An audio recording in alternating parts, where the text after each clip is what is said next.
ዓለማችን በብዙ ሚስጥሮች የተሞላች ናት። ነገር ግን እንደ አትላንቲስ የሰው ልጅ አእምሮ ለሺህ ዓመታት የገዛ ሌላ ሚስጥር የለም። በአንድ ጀንበር ከምድረ ገጽ የጠፋች በወርቅና በዝሆን ጥርስ የታጠረችው ያቺ ድንቅ ከተማ የት ገባች? ተረት ናት ወይስ እውነተኛ ታሪክ?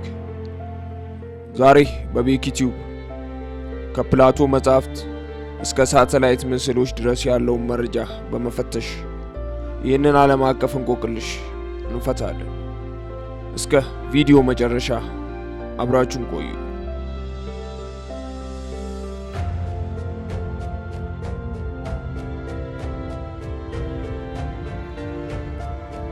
አትላንቲስን ስናነሳ መጀመሪያ ወደ አእምሮአችን የሚመጣው ስም ፕላቶ ነው።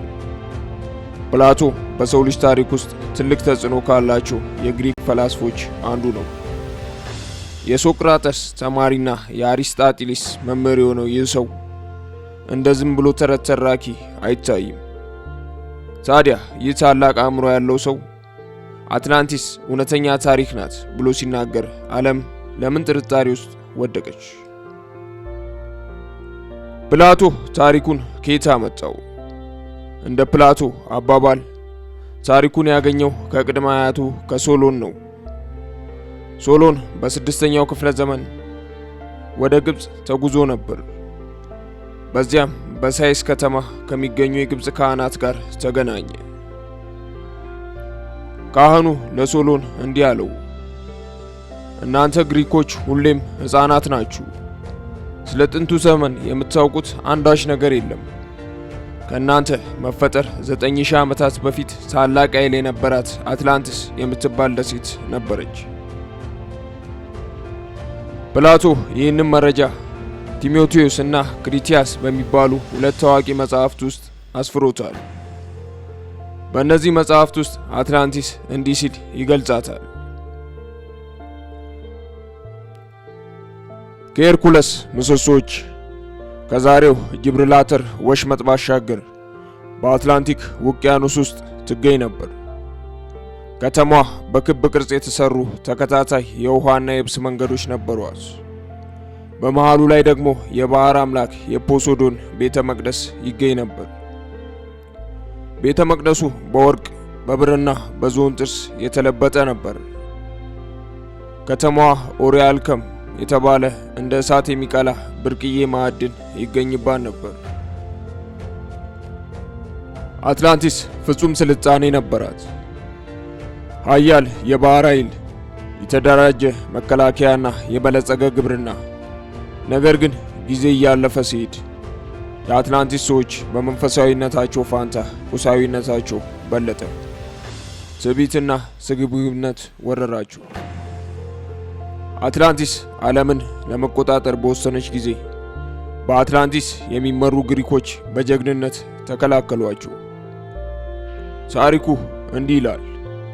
ከባድ የመሬት መንቀጥቀጥና የጎርፍ መጥለቅለቅ ተከሰተ።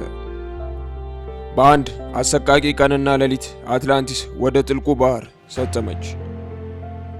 ፕላቶ ይህ የታሪክ ድርሻው የሚቆመው እዚህ ጋር ነው።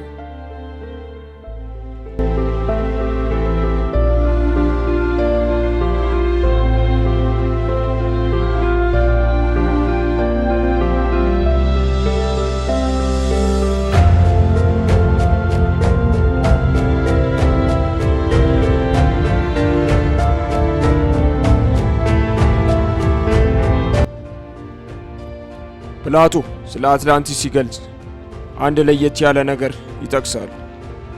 በከተማዋ ውስጥ ከወርቅ ቀጥሎ እጅግ ውድ የሆነውን ኦሪካልከም የተባለውን ማዕድን ነበር።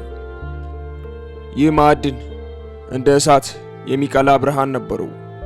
የአትላንቲስ ሰዎች የከተማዋን ቅጥሮችና የፖሶዶን ቤተ መቅደስ በዚህ ማዕድን ያለብሱት ነበር። ለብዙ ዘመናት ኦሪካልከም የፕላቶ የፈጠራ ውጤት ተደርጎ ይታሰብ ነበር። ነገር ግን በ2015 ዓመተ ምህረት በሲሲሊ የባህር ዳርቻ በተገኘ ጥንታዊ መርከብ ውስጥ ሳይንቲስቶች 39 የሚሆን የዚህ ማዕድን ዝንጣፊዎችን አግኝተዋል። ጥናቱ እንደሚያሳየው ማዕድኑ የናስ ወይም ኮፐር፣ የዚንክና የሊድ ውህድ ነው። ይህ የሚያሳየው አትላንቲስ የነበረች ከሆነ በዚያ ዘመን የነበሩ ሰዎች እጅግ የላቀ የብረታ ብረት ማቅለጥና ማቀላቀል ጥበብ እንደነበራቸው ነው። ፕላቶ ከተማዋ ከሄርኩለስ ምሰሶች ባሻገር ትገኛለች ካለ ለምን እስካሁን ሊገኝ አልቻለም? አሳሽና ተመራማሪዎች ላለፉት 100 ዓመታት 4 ዋና ቦታዎችን እንደ መላምት ያስቀምጣሉ። በሞሪታኒያ በረሃ ውስጥ የሚገኘው ሪቻት ስትራክቸር አስገራሚ ነው። ፕላቶ አትላንቲስ በ3 የውሃና በ2 የብስ ክብ መንገዶች የተከበበች ናት ብሏል። ይህ ቦታ ከሰማይ ሲታይ ልክ ያንን ይመስላል። የቦታው ስፋት ልክ ፕላቶ እንደገለጸው 23.5 ኪሎ ሜትር ጋር በትክክል ይገጥማል። ታዲያ በረሃ ውስጥ ምን ያደርጋል? ሳይንቲስቶች እንደሚሉት ከሆነ ከ1000 ዓመታት በፊት ሰሃራ አረንጓዴና በውሃ የተከበበች ነበረች። በ1600 አካባቢ በግሪክ አቅራቢያ የምትገኘው የቲራ ደሴት በከባድ እሳተ ገሞራ ፈንድታ ነበር። ያኔ የነበረው የሚኖአን ስልጣኔ እጅግ የሰለጠነና በባህር ኃይሉ የታወቀ ነበር። ብዙ የታሪክ ተመራማሪዎች ፕላቶ አትላንቲስ ብሎ የጠራት ይችን በጎርፍና በእሳተ ገሞራ የጠፋችውን ስልጣኔ ነው ብለው ያምናሉ። በአትላንቲክ ውቅያኖስ መሃል የሚገኙት የአዞርስ ደሴቶች በአንድ ወቅት የነበረ ትልቅ አህጉር ከፍተኛው ጫፎች ተራራዎች ናቸው የሚሉም አሉ። ውቅያኖሱ የሰጠመው መሬት ላይ የተገነባ ከሆነ ከተማዋ ከ1000 ሜትሮች ጭቃ በታች ተቀብራ ሊሆን ይችላል።